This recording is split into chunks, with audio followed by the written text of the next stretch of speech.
Do you wanna break the news? Should I? I think you should, dude. This is the Trey Tipton episode, so. So, ladies and gentlemen.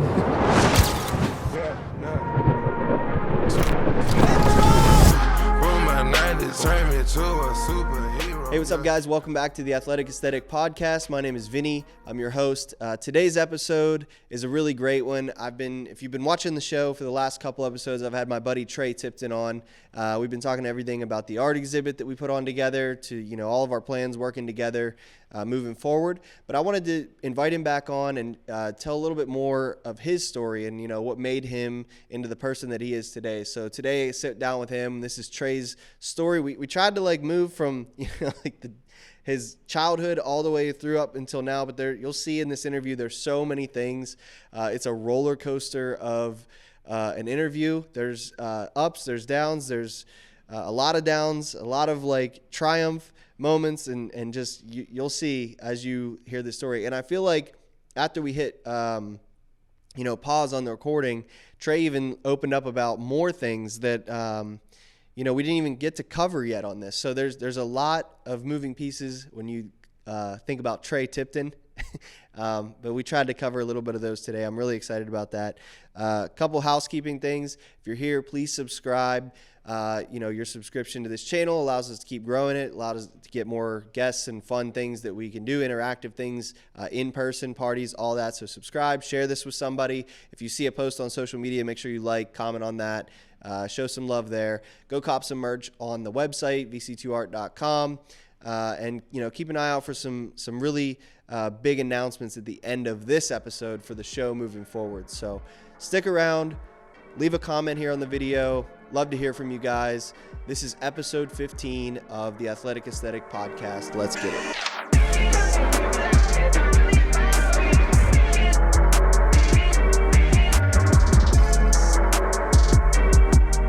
Locally, UPMC did something, right? Yeah, UPMC, ESPN, ACC. So they all give us love. I've found your story in bits and pieces through those because, throughout the years, things have just happened.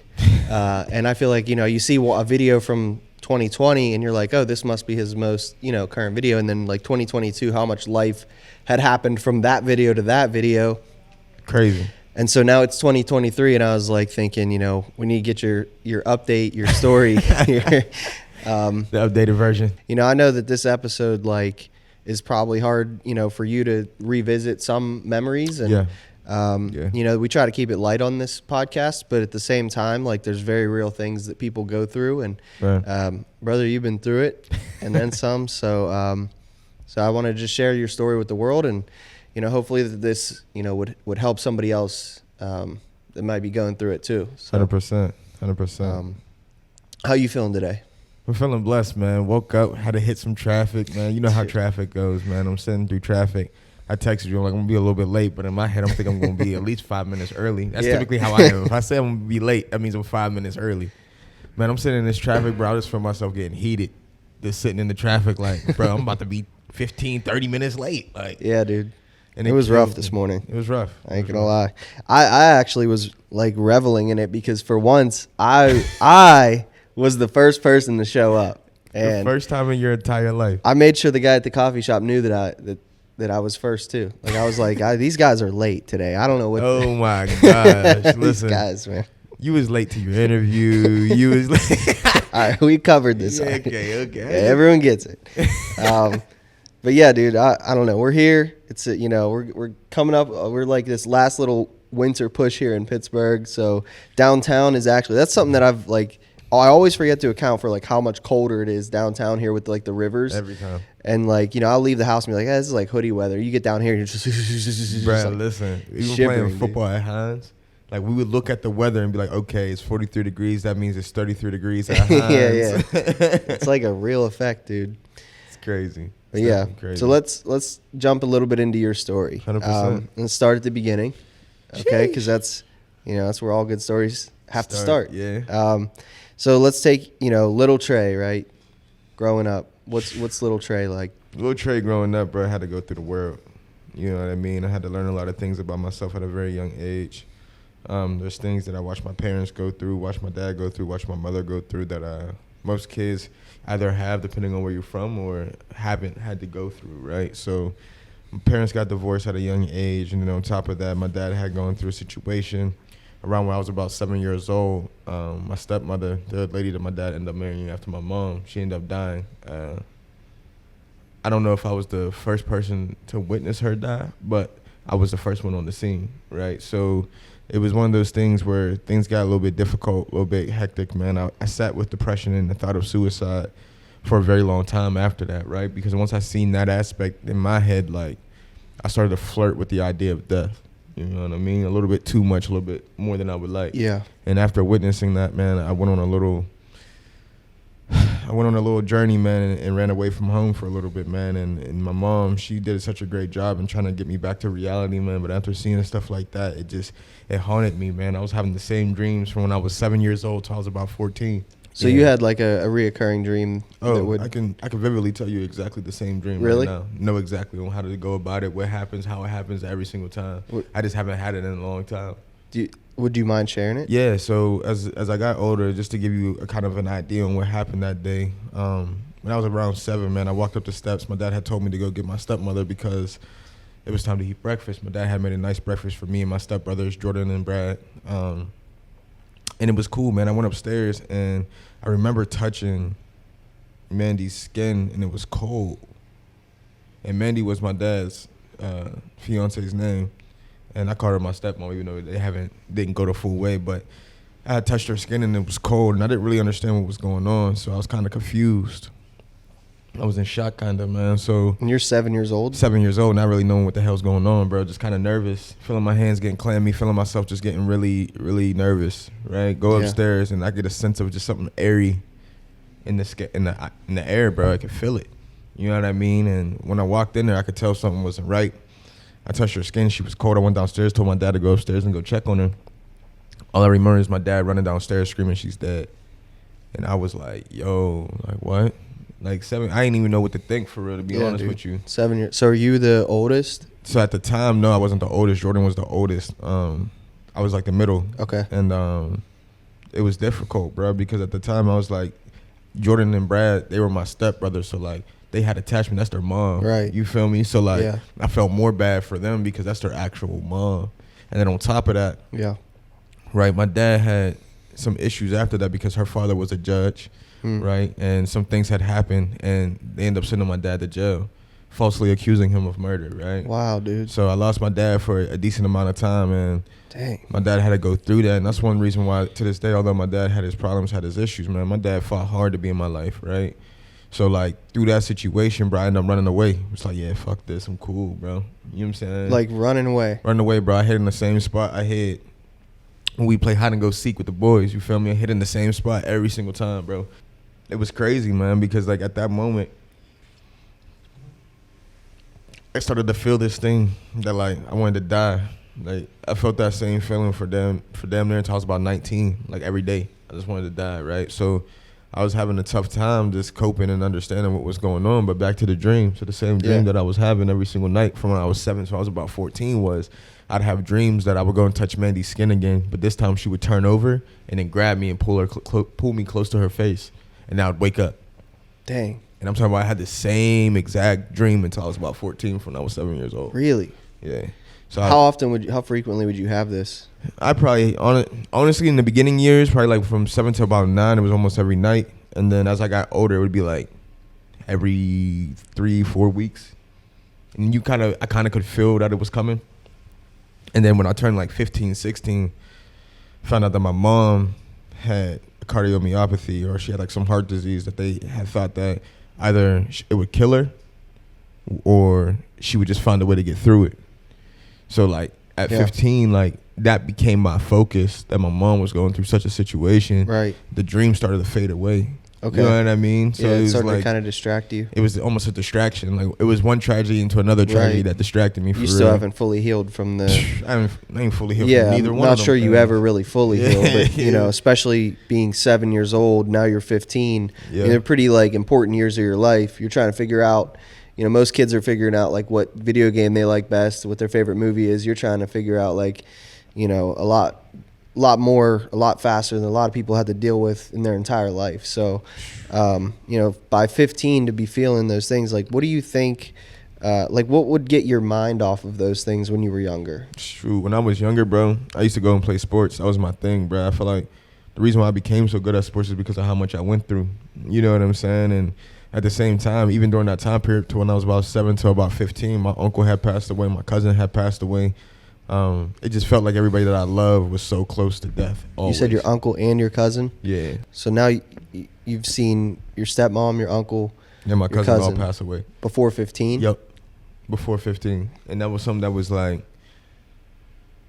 it was frustrating because I felt like, again, like anybody that I actually let my heart get close to would die. Like that was my actual thought process going through it. Like I couldn't love anybody hard enough because they would die. So like I got nervous to love my mom hard enough. I got nervous to love my dad. Any female that I ever got to meet, like it just wouldn't happen because I was so afraid that they would die. And honestly, I didn't really get rid of that feeling until I was about 22, which is, you know what I mean? And honestly, like from everything that I went through, bro, it almost kind of felt like that was the truth. Like I was putting it into my head, but it was just like, okay, like I'm almost confirming everything that I don't want to happen by continuously putting it out there. Right. So yeah. Dude. I mean, I can can relate to that in a sense. Obviously not at such a young age, but just when someone really close to you passes, there is that voice that creeps in and tells you like everyone, like you're like, I don't want to go through this again. So if I don't let you into my life, I don't have to go through this. So I'm not only protecting myself, I'm protecting like you. Right. Maybe I don't want, because then I had the reverse of that too, is like, I had a fear of leaving my like loved ones, where I'm like, I don't want them to miss me as much if I go before them. So I'll just be distant now. Right. And I did the same thing for a little while when I lost my dad, or even when he got sick. And I just, I started pushing everyone away because, like you said, you don't want to feel that pain to lose someone. So it's like if I slowly back away, it's like on my terms, and you're trying to at any cost like have something under your control, right? Because everything felt for me out of control. I agree to that. I 100% agree to that because you're just trying to have some type of control over this wild ass life. You know what I mean? Like it got to a point, bro, where like I just didn't even like I felt like I was always an outcast, right? Just because, and part of it was my fault, you know what I'm saying? Me staying so separated, but in other parts, man, like I moved so much. Right. So this all takes place. Where are you when your stepmom passes? Where were you at? So I was in Vandergrift at the time. Okay. Me and my family, we moved around so much because I bounced back and forth between my dad and my mother, and she also moved a lot. My dad also moved a lot. So my dad, when he had went away, I had lived with my mom. And I ended up living with my mom for the rest of the time. But that was it was quite interesting, man, because again, I was bullied heavily. Like I was too black for the white kids, and I was just a little bit not black enough for the black kids. So like when I would go to the hood, I got cousins in the hood, I got family in the hood all the time, right? Yeah. But like I would always try to push out my intelligence, right? Like to show people how intelligent that I am, even though like on the inside I felt like I ain't have it all together. You feel me? So like I had to really work on myself. That's why, like, right now I focus so hard on mental health because, like, at a point in time, like, I was dead-ass suicidal when I was 7 years old till I was 19. Yeah. It's hard enough as, like, a 30-year-old to find other people to share your mental health issues with. But, like, as a kid, I feel like you have, like, these questions of, like, why, like, what am I even feeling right now, And that's the one thing, like, I got some boys, man, Elijah Jackson, DeAndre Johnson, Jeremy Jackson, Julian Fenori. I say these names out loud, man. Zeke Walker, because, like, these kids, like, during that time period, they had my back, right? We ain't ever talk about or discuss the things that we was going through. We just knew that we all went through something. We all been through something. So I got your back if you got my back type deal. I didn't really come out and tell people about what I was going through until I was in college. And that was after, like, I was really, really, really, you know what I'm saying, to my breaking point for real. Because I ain't never have anybody to show me how. Right. Like, how do I go and tell somebody on what I'm going through knowing damn well you don't know anything or have any clue on what I was going through. I remember the first people I ever told my story. You know what I'm saying? Gianna Rockoff, Karina Liberator, Byron, one of my close friends at the time, Byron. I forget his last name, though. This was funny. But, like, nah, bro, I just told this group of friends, man, and I was sitting there and just remember, like, just spilling myself out to them, bro, because I was just like, bro, like I can't keep living like this, bro, like, because either one or two things is gonna happen. If I continue to keep this in, I'm gonna die, or if I let this out, there's a chance. I don't know, because I never done it before. There's a chance I might be okay. Right. And once I did it, I was like, wow. So I can find peace. Yeah. Mm-hmm. When did you decide you wanted to try to pursue like college football, start playing? Right after my cousin died, back in like 8th grade, I decided I wanted to pursue sports just because I was being a bad little kid, like a lot of kids in Pittsburgh, you know what I mean? Yeah. But I was doing whatever I wanted to do, and then just seeing my mom grind so hard and seeing that she had to go through so much for her to just put food on the table, I was like, yeah, bro, I can't keep watching this. You know what I'm saying? Like, I got to do something. Mm-hmm. Like, and I'm not going to go to the streets, so I got to find something, right? So was that a real option for you? Oh, 100%. You know, like that lifestyle of just... Listen, I've been a hustler way before I was a football player. That's what I'm saying. So, like, you actually had to wrestle with that of, like, this lifestyle that I want. 100%, man. And then... What kept you away from, you know... What made you want to go towards the football route rather than just...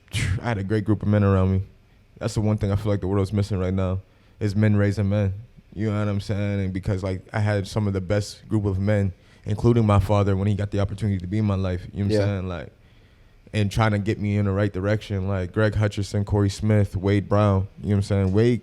Wade taught me on how to hustle the proper way. Yeah. You know what I'm saying? Like, for real, though. Like, I was out there selling clothes to kids in school. Yo, meet me at my locker, bro. I got a shirt for you. He taught me to hustle the proper way. You know what I'm saying? And just to be smart, bro. It took me, bro, we had a kiosk in the Monroeville Mall back in like... For real? Yeah, like 2003. Remember when the riots happened? Yeah. Bro, we was in that joint. I was like 15, standing up on top of the thing like this. Chilling, bro. And I'll never forget, bro. He taught me how to hustle. But then Greg Hutcherson, Corey Smith, Detrell Hutcherson, which is my cousin, Christian Clayton, all these people, man, they came together and we created an AAU basketball team, sort of kind of how we're doing right now with our 7-on-7 football. And these guys took care of us, man. They showed us the way. You know what I mean? Like, we can go do this. Like, we actually have an opportunity. We traveled all over the place to go play teams, bro. Was busting people's asses. You know what I'm saying? Like, created a real bond. Do you have like a moment in high school where you were like, I'm above average here. I'm pretty good. All right. So I had two moments for me. Because I always in my head, like, once I got to 9th grade, bro, I was like, once I decided I was going to do this, I wanted to be the best player ever in the Whippeal. That was my goal. Mm-hmm. You know what I mean? In some sorts, I fell short due to injury. But then you realized I played in the Whippeals. Yeah, and then, like, there's a couple other guys. Second best could be. I'll take the second best, Joking, you know. Obviously. But it's crazy because that's when I just started realizing, like, I'm him. You know what I'm saying? Like, I ain't going to lie. It was about 8th grade. We were hooping, and I had my first dunk ever. You know For real? What I'm saying? At Cal U, I'll never forget it. My boy threw me a oop. I windmilled that joke. My first ever dunk was a windmill, by the way. Yeah, 8th grade. I never forget it. And I got proof. Dwayne Brown could tell you. But like, we need to get a clip of this. Hey man, if you could find that clip, bro, that was a different type of trade. But then after that, going into my sophomore year is when I tried to start dunking on people, and I caught a couple bodies. Yeah, a couple bodies. And at that point, I was like, yeah, I'm him. So do you think hoops was just as important in your life as football? Hoops was my first love, man. Football allowed me to be violent. Hoops allowed me to be who I really wanted to be. You know what I'm saying? Football allowed me to get all my anger out.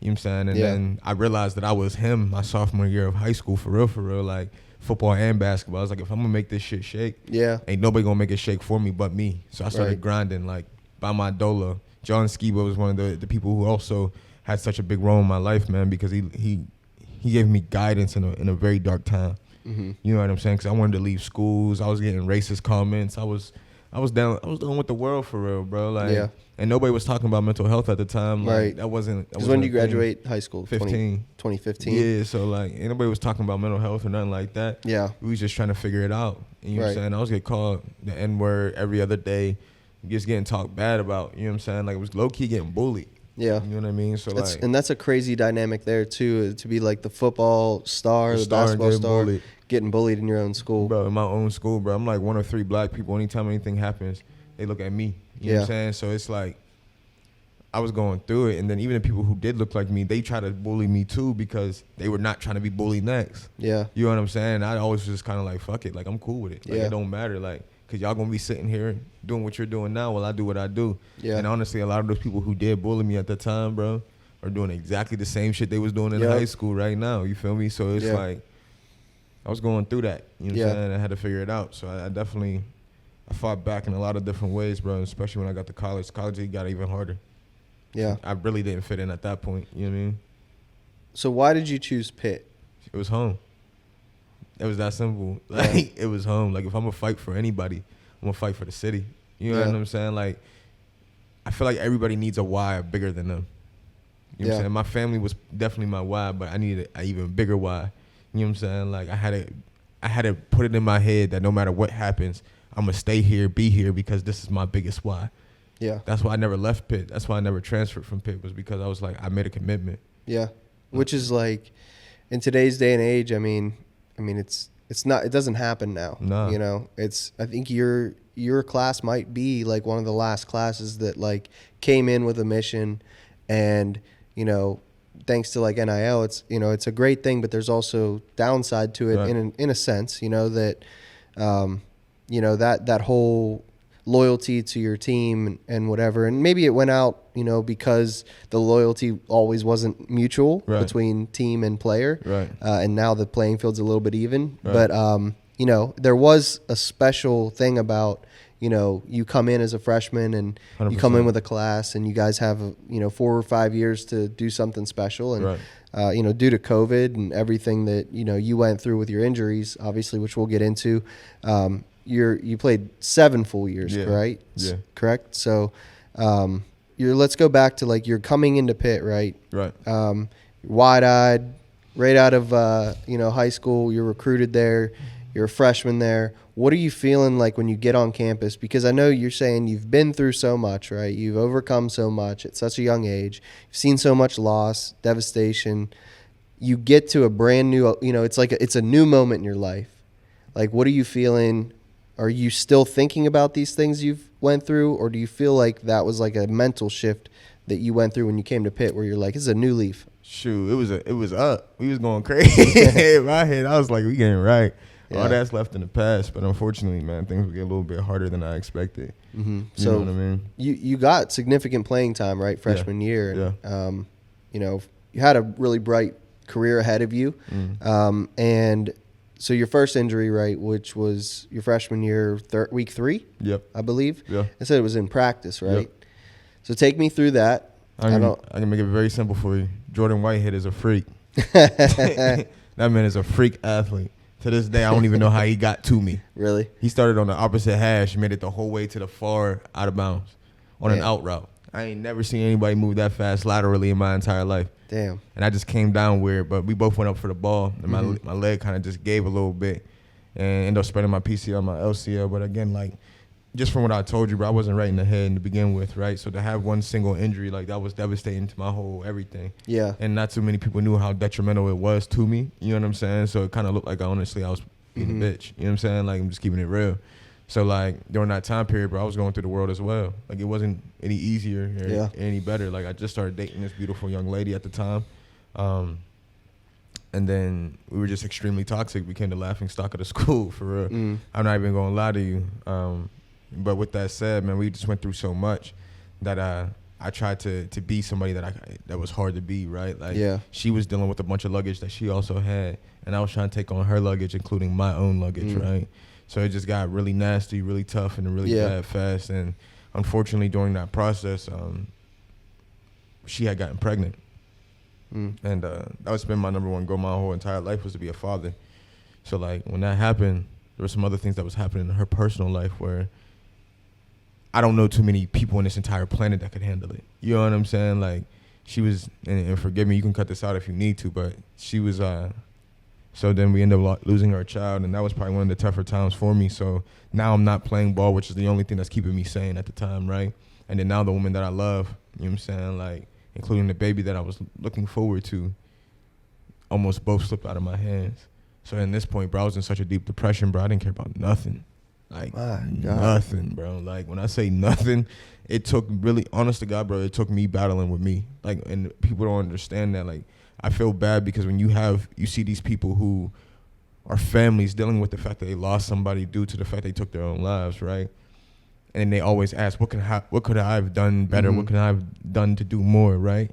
if you're telling that person you love them every single day that you can, you've done all you could possibly do. Yeah. At some point in time, it's responsibility of that person for themselves. Like, they gotta have to decide, like, do you want to continue to feel this way for yourself, or do you want to fight back? Now, is it an easy fight? I am not saying that at all. You know what I mean? But it's at some point in time, it is a hard fought decision. Yeah. And after I attempted my life 4 times my freshman year, bro, I made a decision, bro. Like, I felt like God was talking to me. He was like, you're not ready yet. And since then, I haven't acted on it. Now, have the thoughts bounce back and forth? Yeah, they have. But I fought those things off. I was able to move forward. Yeah. And it built me. So that led into my sophomore year of college. I was geeking. I'm like, all right, well, we got rid of all the negative. Let's get back right. We about to get right. Let's go get it. Get back into the sophomore year. I grind hard. Now I'm playing heavy because the guy who started in front of me got hurt. Start killing, boy. I'm talking about whooping people's asses, my boy. And then I ended up getting hurt again, bro. My lung collapsed in the game against Miami. Over a play, bro, and me and Coach Canada, we can laugh about it now, man. I remember telling Coach Canada, this play ain't gonna work. And then, man, got myself destroyed, bro, by 3 Miami defensive players. I seen the play. It was no joke. Knocked me damn near unconscious, bro. And I remember my lung collapsing. And I told myself during that time period when I was in the hospital, I said, you got 2 options here. You can go back to who you used to be, right? Depressed, you know what I mean? Telling yourself you want to kill yourself every day, all that. You can go back to that. Or you can make a decision to never go back to that again. But right now is going to be the test. Because at that time period, I was originally the year before playing with my life. Now the year later, God's telling me that you were this close to not living. Right? Because the doctor had told me, he said, you go into the 3rd quarter, you could have died. You'd have got on that airplane, there would have been no saving you. Wow. And at the time, bro, people don't even know, I came back in and played. Really? Like, I came back in and played until the half was over. Oh, shit. And then when I got to the locker room, my boy Rara Rujo Lopes, that's the longest name I've ever had to say. But he honestly, him, Dr. Mayers, Dr. Musal, they saved my life, bro. Yeah. Because it just one doctor out of the 4 doctors said that I was fine. Well, what's crazy to me is, you know, hearing you say all of this, right? You go through so much at a young age. You get to a point where, you know, you said you went through this knee injury into, like, most from the outside looking in, it's like a suck it up kind of thing. Like, you know, knee injury, it's not the end of the world. There's medicine now. You get surgery, you'll be back. But, like, for somebody who has unhealed trauma, right, that you're going through, sometimes it's almost like you slap a Band-Aid on everything. Right. Or, like, you fix things with, like, duct tape. Right. So, like, when something actually happens like that, it's almost like the last, like, you know, domino to fall. Yeah. You know, so it doesn't matter that it's just one domino. It's the fact that it was, like, the last one you were standing on. And there's a difference between the way you reacted to your first injury of just, you know, a knee injury, not just, but, like, versus a collapsed lung where you're fighting for your life. You'd think you'd have that reaction of falling into a deep, dark depression after that versus the knee. What do you think happened from injury 1 to injury 2 that you responded differently? God. That's simple. It's as easy as it comes. God. The reason why I say that is because when I got on that bridge, bro, I slipped. I could take you to the bridge right now. The bridge is literally right over there. And I'll never forget it. I'll never forget how I got there, never forget on what I thought. And when I stood on the opposite side of that bridge, ready to jump off, bro, I slipped. And I caught myself. And there was a voice in my head that was not me telling me that you're not ready yet. And then I climbed on the other side, bro, and never looked back. I told myself I would never be here again. There ain't nothing in this world that's going to stop me. I was so tired of losing to me. Like, there's a point in time in your life where you just get so frustrated with yourself that you're like, bro, are you going to keep losing to yourself? Because you want to blame everybody else but yourself for the shit that you're going through, right? Like, you have an opportunity to make a change in your life. Do it. What are you waiting for? So now going fast forward, bro, I was dealing with everything. You know what I'm saying? With the fact that I felt like even my family at the time, only time people were hitting me up, it felt like, is when they wanted tickets. Yeah. You know what I mean? Like, I was their scapegoat to go do something on the weekend. Yeah. I was going through it, bro. And then now I'm balling out, and then I had everything taken away from me again. Right. You would think it'd be even worse.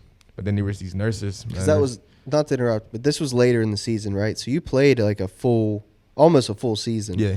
You know, get hurt towards the end of this year against Miami. So now you're out, right? Yeah. Throughout the offseason. You're just trying to get back. What's the goal? To play ever again or to play in the spring? Like, what was your... So I was told that I wasn't supposed to actually come back and suit back up until 6 months. Okay. I came back in 2 months. Of course you did. I came back in 2 months and was like, you know what? Yeah, I hear you, but that's not going to be what stops me, right? Yeah. Because I already been through too much. You know what I'm saying? Yep. Like, there's nothing that you could do to break me at this point. Yeah. You know what I mean? Like, I've already broken. I've already been there. Mm-hmm. You know what I'm saying? I know what my worst looks like. So for me, it was like, okay, bet. I didn't die, so let's keep going. Yeah. You know what I mean? Yeah. Yeah, and so to pick back up where I cut you off, you said there was a group of nurses that made a big difference in your life. Huge difference, man. This doctor specifically that did the job on me in Jackson Memorial, man, he was just different, bro. He saved my life, including the nurses, bro, because I was low-key depressed. Because when I woke up, man, they told me it's like if I didn't suck into this breathing apparatus, I was going to go into a coma. I'm like, bro, I just woke up. I ain't trying to go back to sleep. You know what I'm saying? So these nurses came in, bro, and every single day, bro, I was probably the most healthiest person inside this ICU unit, though. Like, Miami's a wild place to live. You feel me? Yeah. And these nurses every single day, same faces, came in with a smile. Specifically, this one nurse named Yusuf. He, I want to say he's Iranian or something like that. And every day, he let me know every single piece of medicine that he's putting in my body, gave me, like, motivational quotes every day, like, just kept me highly motivated, bro. Like, didn't know me from left. Yeah. And I was like, wow, like, okay. I can fight back. It's just got to be even a stronger fight in my head. So from that day on, I decided I was going to compound interest on my positivity. And that's what I did. Try to stack them wins. Yeah, dude. And I stacked them. So from that moment on, you fight back to get on the field. Like, what's your life looking like at this point? Like, your friend group, are they changing? Your family? Like, what's, as you fight back, you know, to get on the field? As I fight back to get on the field, bro, my friends are like, bro, you're different, bro. Just stay locked in. You know what I mean? They've always told me you're different, bro. Stay locked in. You know what I'm saying? Yeah. So, like, it gave me motivation to stay locked in. Like, go get it, go find it. So then me and my boy Sean Adobe, we went out the way to California to go train and go hard, bro. Came back stronger than I've ever felt my entire life. Then end up getting hurt again, blow up my knee completely. Damn near every ligament in my knee, bro. And then that moment, like in a non-football related type situation. So now I'm in my head like, bro, like, yikes. How the hell? Like, what? Yeah, dude. You know that's rough. So, like, and then, again, now I'm putting back in this position of, like, make a decision. Now I got this tag on me, too. Now you're injury prone. Right. So, like, now I got this tag on me. Now I got people telling me that I'm not shit. I got so many different things happening to me. I got to fight back again. Yeah. But in this moment, bro, I was being told that I was going to get big opportunities. I was going to the league, this, that, and the fourth, and everything just got taken away from me, not once, but for the third time. Yeah. And I'm like, okay. So why not quit now? And I told myself. 3 years in, 4 years in. What made you keep going? Because I ain't a quitter. Promise you, bro. Just stubborn as hell. I'm stubborn as hell, even to myself, bro. I'm probably the most stubborn person I know. And I just wouldn't quit, bro. I had something to prove to myself. Like, I'm not going to give up just because y'all telling me to give up, bro. Yeah. I had coaches telling me I was going to Slippery Rock after my third injury. Really? Yeah, bro. Tried to disrespect me over time, bro. I just sat there and laughed. I was like, I'll be back. Don't worry. Yeah. You know what I mean? And unfortunately, bro, although I played really well in the beginning of my career, at the end of my career, bro, like, they never gave me a fair chance, in my personal opinion. You know what I mean? And I've had opportunities to leave and go different other places, but Pitt is home, bro. Like, it was home. Yeah. So I stayed, bro. Yeah. You know what I mean? I can totally relate to that. You know, with my concussion issues in football, I had, you know, my freshman year, I played D2 ball. And so D2 is like a weird mixture where, you know, you go in, you have some kids that are on a full ride, you have some like partials, and then you get a bunch of D1 or 1AA or JUCO transfers that come in like a week or two before every season. Like if their camp ain't going well, they would transfer. Or like if they got kicked off the team in the spring, they'd transfer to your school. And they would show up.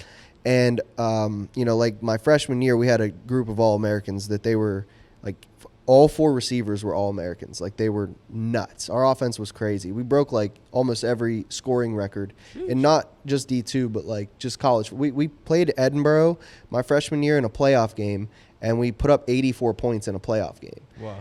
our quarterback ended up getting hurt our next week, or else I think we would have won the national championship that year. But he like messed his throwing shoulder up. So, you know.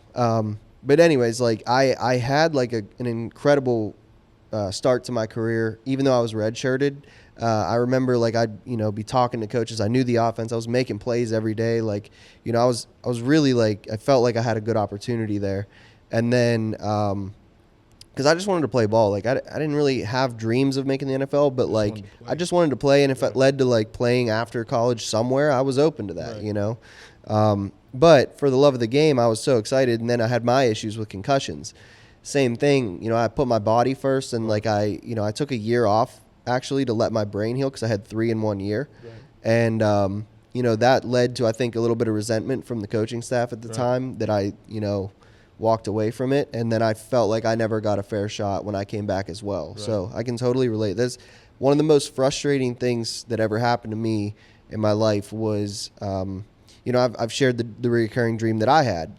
Less, you know, dramatic as far as like it's not a life and death thing, but it's a thing where I've wanted to play a game in my dream. Like I'm getting dressed for this game. I've shared it on this podcast before too. And like I get to the field, as soon as I step on the field, I wake up.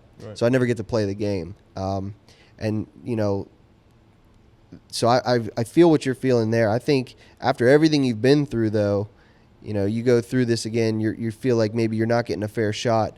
What kept you positive over just falling back into, you know, negative mindset? Because I started, although my role in terms of being a player changed, my role as a leader didn't, right? So, like, I still had to be that guy that was able to motivate, although I didn't get what I wanted. You know what I mean? And that was something that was a life experience for me, because 9 times out of 10, you're not going to get what you want anyway in life.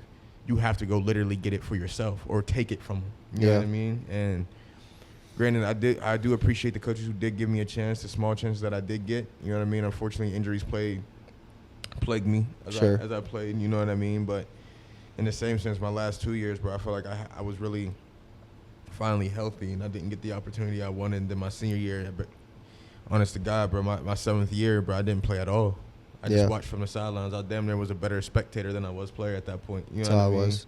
And I was hurt, bro, because in practice I was busting people's asses all day. Like, same thing, dude. I felt like I when that year I took off, when I came back, I was on like a mission to prove that, like, you know, I could come back and be better than I was and like pick up where I left off before all the concussions happened.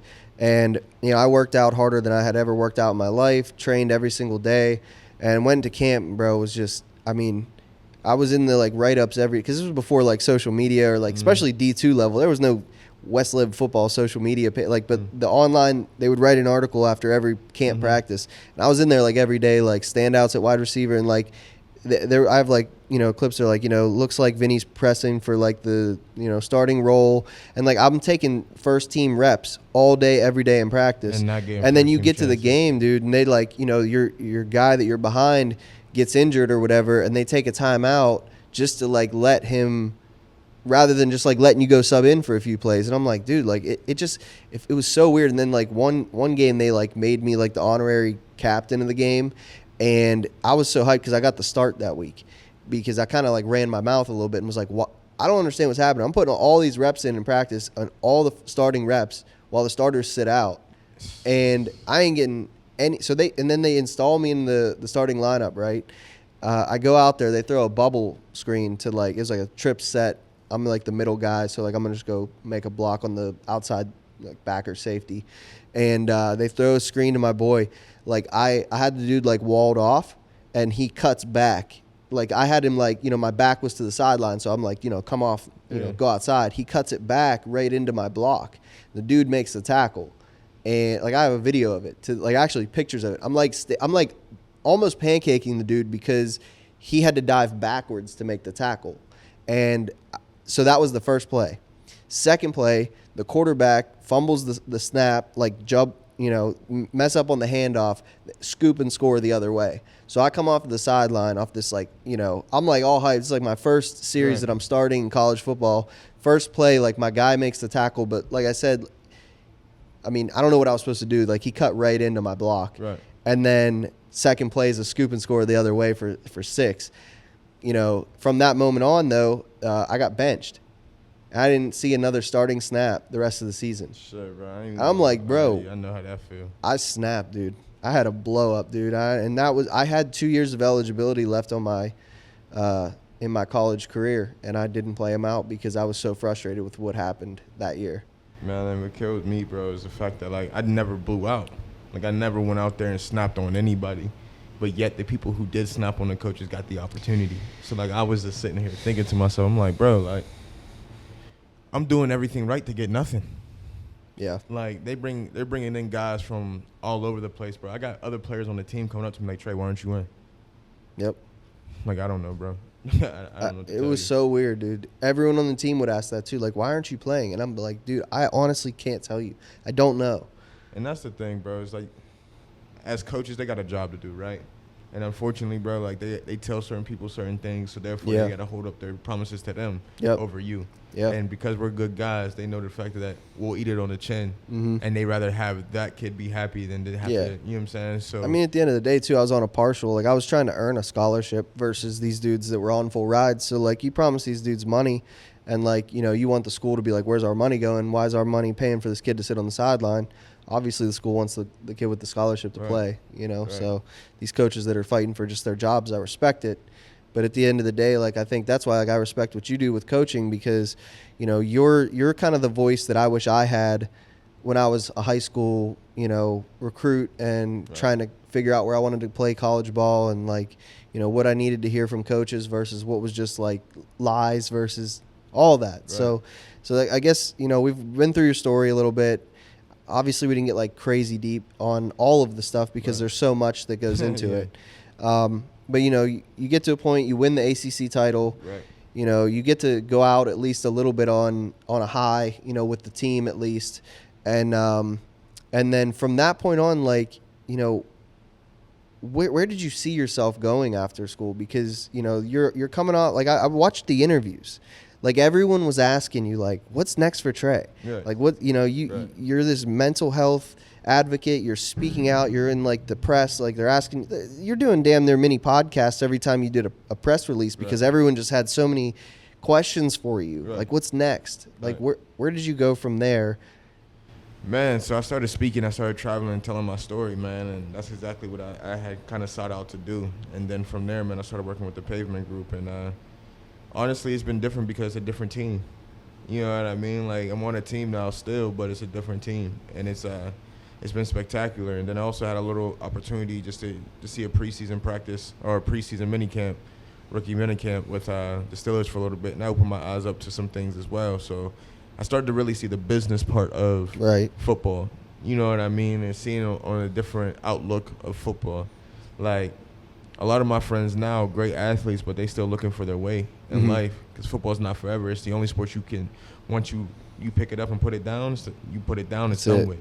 It's the only thing that's close to a death certificate. You know what I mean? Yeah. So for me, man, I've been thankful that I was able to put myself in the right positions. You know what I'm saying? Even though I didn't get what I want, I still did the right things. Yeah. You know what I'm saying? I went and graduated, got my degree in communications and sociology. Then I went and got my master's in social work.